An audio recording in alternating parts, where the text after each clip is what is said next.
everything chili. So you can make this with all beef, about 1.5 pounds if you want it to be really hearty, or 2 packages of Impossible or plant-based meat substitute. Or you can mix it up and combine something crazy like ground turkey and some spicy breakfast sausage. It really doesn't matter because it's everything chili. So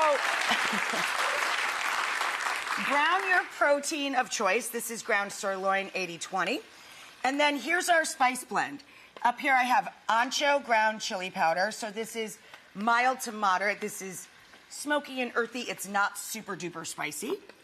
We're gonna mix that with smoked sweet paprika or pimenton. We're going to add to that, these two are partners in crime, partners in, well, you wouldn't call it a crime. They just like to go everywhere together, they're buddies. Cumin and coriander. We've got those 4 here in equal amounts, a scant palmful of each.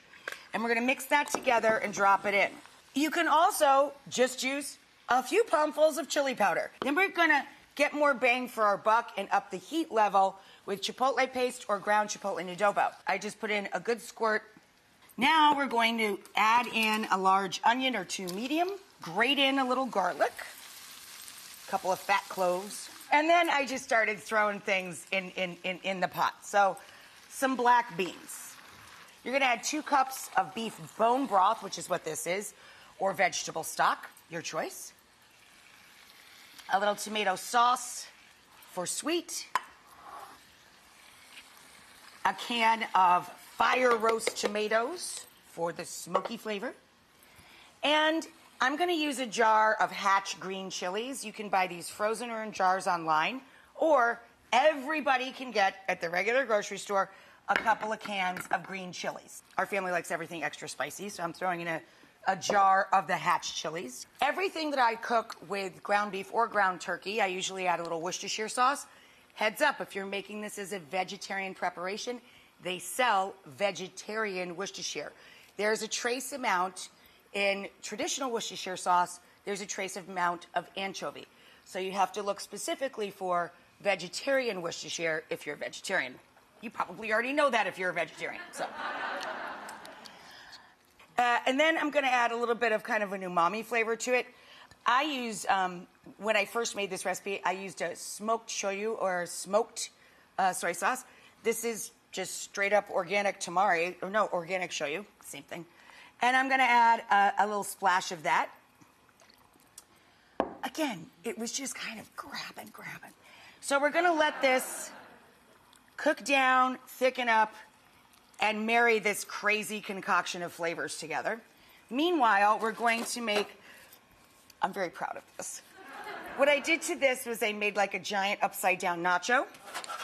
You can take broken taco shells, or you can take fresh tortillas, which is what I used, and throw them into a hot oven and let them get crisp. We're gonna season them up. We're gonna spray them down with a little bit of oil, Oliver canola, throw them in the oven, get them crisp, season them up with a little salt, and then we're going to top the bowls of chili. So once your everything chili comes together, we fill up some oven-safe bowls, and we're gonna take some of those homemade tortillas and make the top.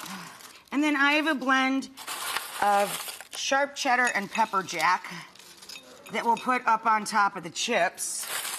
The broiler's on, the rack is its center oven. As one of the toppings, we're going to make Chipotle Tabasco sour cream to squish up on top of our nachos. So I'm gonna add a couple tablespoons per cup of the smoked Tabasco to our sour cream base. Of course, you can't have nachos without having pickled jalapenos. Yes. Get up here. Nobody said you could jump ship. And then we're gonna do a little bit of green onion. And we're gonna do a little bit of cilantro. And then we're gonna take our Chipotle Tabasco sour cream